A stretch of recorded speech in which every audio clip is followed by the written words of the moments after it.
살면서 이런 기분 느껴본 적 있으신가요? 누군가의 부탁을 다 들어주고 하지 않아도 될 일까지 떠안으면서 묵묵히 참았는데 돌아오는 건 고마움이 아니라 더 많은 기대와 요구뿐이었던 적 말이죠. 속으로는 이건 아닌데 내가 왜 또 이걸 하고 있지 싶어도 결국 또 들어주고 또 퍼주게 되는 자신을 발견합니다. 그러다 문득 깨닫죠. 왜 나만 이렇게 손해보며 살고 있지? 내 에너지는 바닥인데 정작 다른 사람들은 아무렇지도 않게 잘 지내요. 심지어는 나를 당연한 사람으로 여기는 것 같기도 하죠. 그럴 때 드는 기분, 아마 아시는 분들도 계실 거예요. 내가 이렇게 호구 잡힌 건가? 하는 자괴감 말이죠. 그런데 이 상황, 정말 남들만의 문제일까요? 어쩌면 우리는 스스로 이렇게 살도록 허락한 건 아닐까요? 이제는 그만해야 합니다. 오늘은 남들에게 휘둘리지 않고 나의 에너지와 시간을 지키는 법, 그리고 진짜 나를 먼저 챙기는 방법에 대해 이야기해 보려고 합니다. 이 영상을 끝까지 보시면 여러분도 더 이상 남을 위해 소모되지 않고 나를 위한 삶을 살아갈 첫걸음을 시작하실 수 있을 거예요. 남에게 퍼주지 않고 나를 위해 사는 4가지 방법.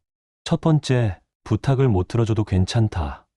남에게 모든 걸 퍼주는 사람들은 이상하게도 부탁을 거절하는 걸 어려워한다. 상대방이 도움을 요청할 때 못 들어주면 미안하니까라는 생각에 억지로 시간을 쪼개고 정성을 쏟는다. 심지어 자신이 감당할 수 없는 상황임에도 불구하고 부탁을 들어주려고 애쓴다. 그러나 아무리 최선을 다해 도와줘도 상대방이 그만큼 고마워하는 경우는 생각보다 드물다. 오히려 한번 들어주면 그걸 당연하게 생각하거나 더 많은 걸 요구하며 섭섭함을 드러내기도 한다. 정작 이렇게 퍼주고 나면 나 자신에게 남는 건 피로감과 스트레스뿐이다. 부탁을 들어주지 못한다고 해서 세상이 무너지는 것도 아니고 사람들에게 비난받을 일도 없다. 자신이 힘들다면 굳이 스트레스 받으며 억지로 도울 필요가 없다. 부탁을 못 들어줘도 괜찮다. 두 번째, 기분 나쁘면 나쁘다고 티를 내야 한다. 남들에게 이것저것 베푸는 사람들의 공통점은 자신의 감정을 잘 표현하지 않는다는 것이다. 상대가 무례하게 굴거나 호의를 당연하게 받아들여도 허허 웃으며 넘긴다. 하지만 이건 결코 바람직한 대처가 아니다. 격 없는 무례함에는 분명히 불편함을 표현해야 한다. 선을 넘는 행동에 대해서는 단호하게 대처해야 한다.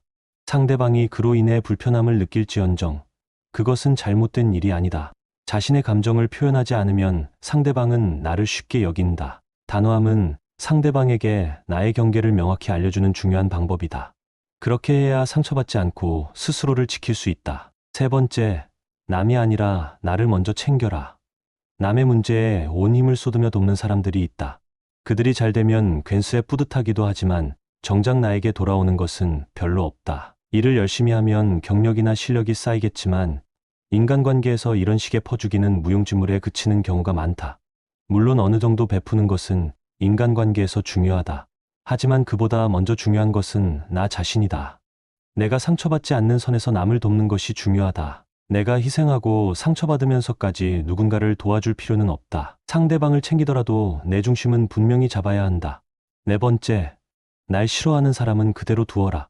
상대가 나를 싫어할까봐 무조건 맞추고 모든 것을 퍼주는 사람들이 있다. 그러나 기억해야 할 진리가 있다.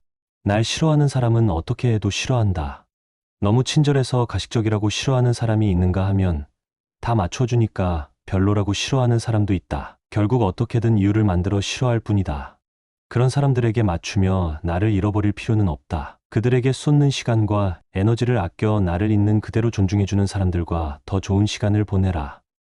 만만하게 보이지 않는 3가지 방법. 첫 번째, 자신의 원칙을 확실히 정하라. 원칙이 없는 사람들은 상대방에게 끌려다니기 마련이다. 이렇게 되면 상대는 나의 호의와 희생을 당연하게 여기고 만다. 많은 걸 해줬는데도 결국 을이 되어버리는 상황이 벌어지기도 한다.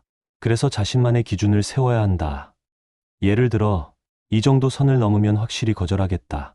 라는 원칙을 정해두고 그 선을 넘는 사람들에게는 단호하게 경계를 표현해야 한다. 처음에는 상대가 불편해할 수도 있다. 그러나 시간이 지나면 당신의 진심과 기준을 인정하고 존중하게 될 것이다. 두 번째, 자신의 성장과 발전에 집중하라.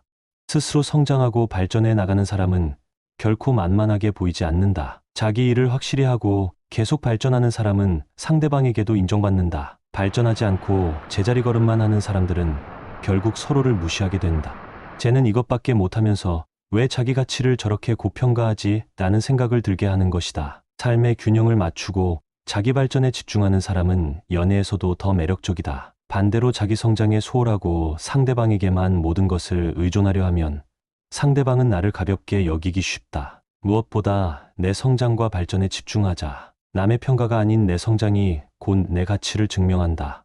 세 번째, 다른 사람의 생각에 휘둘리지 말라. 예전에는 사람들이 나에게 너는 긴 머리가 안 어울려라고 말하곤 했다.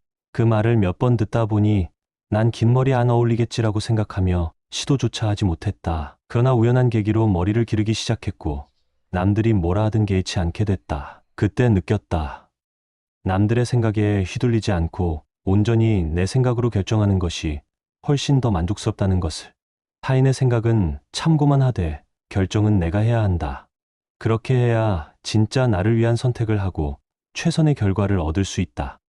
대화를 잘하는 사람들의 공통적 특징. 첫 번째, 같은 말을 반복하지 않는다. 대화를 잘하는 사람들은 같은 말을 반복하지 않는다. 예를 들어, 부자에 대한 이야기를 하더라도 부자라는 단어를 계속 반복하기보다는 경제적 자유를 이룬 사람, 돈이 많은 사람 등으로 다양하게 표현한다.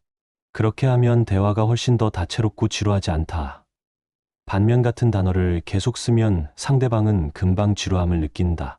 이건 게임과도 비슷하다. 잘 되는 게임들은 유저들이 질리지 않도록 계속 업데이트하고 새로운 콘텐츠를 제공한다. 대화도 마찬가지다. 반복된 단어와 표현을 줄이고 다채로운 표현으로 대화를 이어가는 게 중요하다. 두 번째, 많이 듣고 잘 반응한다. 대화를 잘하는 사람들은 남의 이야기를 잘 듣는다. 단순히 듣기만 하는 게 아니라 적극적으로 리액션을 한다. 상대방이 이야기할 때 진짜? 그랬어. 와, 그랬구나. 같은 반응을 보이며 상대의 흥을 돋운다. 이로 인해 상대방도 대화에 더 몰입하게 된다. 그렇기에 단언컨대 자신의 이야기를 잘 들어주고 반응해주는 사람을 싫어하는 사람은 없다. 세 번째, 맥락을 잘 파악한다. 대화를 하다 보면 핵심이 아닌 엉뚱한 이야기를 하는 사람들을 만나곤 한다. 그들의 공통점은 맥락을 파악하지 못한다는 점이다. 대화를 잘하는 사람들은 상대의 반응을 계속 살피며 주제가 지루해졌다고 느껴질 때 적절한 시점에 다른 주제로 자연스럽게 전환한다. 또는 조금 더 솔직한 의견을 내놓으며 대화를 깊이 있게 이끌어간다. 이처럼 상대방의 반응을 살피고 대화의 맥락을 잘 읽는 것이 즐겁고 유익한 대화로 이어진다. 네 번째, 배운 것을 반드시 적용한다. 대화를 잘하는 사람들은 남들과의 대화에서 얻은 배움을 놓치지 않는다. 예를 들어, 대화 중 상대의 화법이 센스 있다고 느꼈다면 다음 대화에서 비슷한 방식을 적용해 본다. 반대로 이전 대화에서 지루하거나 불편했던 점은 기억해두고 다른 사람과의 대화에서 반복하지 않는다. 이처럼 대화에서 배운 것을 유용하게 적용하기에 그들의 대화는 점점 더 세련되어진다. 다섯 번째, 자기 성찰을 잘한다. 대화를 잘하는 사람들은 자신의 부족함을 인정하고 개선하려는 태도를 가진다. 상대가 말의 속도나 주제 선정 등에 대해 조언을 하면 이를 개방적으로 받아들이고 고치려 한다. 자아 성찰은 자신의 생각과 감정을 살피고 분석하여 조절할 수 있는 중요한 능력이다. 이들은 더 나은 대화를 위해 끊임없이 스스로를 점검하고 발전시킨다. 상대방의 마음을 얻는 칭찬법 4가지. 첫 번째, 칭찬도 눈치를 보면서 해라. 무조건 칭찬을 남발하기보다는 상황을 잘 판단해야 한다. 예를 들어, 살이 많이 찐 친구에게 너 살 빠졌네? 라고 얘기하거나 성적이 떨어진 친구에게 괜찮아, 잘 쳤어라고 하는 것은 오히려 역효과를 불러일으킨다. 상대가 칭찬보다 위로가 필요한 상태라면 억지로 칭찬하기보다는 진심 어린 위로나 말 없는 공감이 더 필요할 때도 있다. 두 번째, 특징을 잡아 칭찬해라. 칭찬을 할 때는 구체적으로 상대의 특징을 짚어주는 것이 중요하다. 단순히 잘생겼다, 예쁘다보다는 그날 상대가 신경 쓴 부분을 칭찬하라. 이를테면 오늘 패션이 날씨랑 정말 잘 어울리네요. 소화하기 힘든 스타일인데 찰떡이세요. 또는 최근에 이직하셨다고 들었어요. 쉽지 않은 결정이셨을 텐데 정말 대단하세요. 그런 용기를 내는 게 참 어려운데요. 이처럼 구체적으로 상대의 행동이나 특징을 짚어주면 칭찬의 진정성이 훨씬 더 잘 전달된다. 세 번째, 상대방이 듣고 싶어 하는 칭찬을 해라. 상대방이 듣고 싶어 하는 칭찬을 하려면 상대가 어디에 신경을 썼는지를 잘 살펴야 한다. 예를 들어, 화려한 패션이나 네일을 하고 온 상대라면 네일 진짜 예쁘네요. 어디서 하셨어요? 라고 칭찬해보자. 또는 상대가 대화 중 특정 성과나 행동을 자주 언급했다면 그 부분을 잡아 그 상황에서 그렇게 대처하셨다니 정말 대단해요. 라고 칭찬하는 것이다. 네 번째, 부담스럽지 않게 칭찬하라. 과한 칭찬은 오히려 독이 된다. 예를 들어, 진짜 연예인 같아요. 너무 예뻐서 깜짝 놀랐어요. 같은 칭찬을 반복하면 상대는 부담을 느끼기 쉽다. 칭찬은 진심 어린 한 번이면 충분하다. 그 이상으로 진심을 120% 끌어내 보여줄 필요는 없다. 적절한 순간에 딱 한 번의 칭찬이 가장 진심이 잘 전달되는 법이다. 잘 들으셨나요? 여러분들은 주변의 사람들과 어떻게 지내고 계시는가요? 오늘 영상이 여러분의 대화와 인간관계를 더 풍부하고 건강하게 만드는데 도움이 되길 바랍니다. 신압으로 명언을 들어주셔서 감사합니다.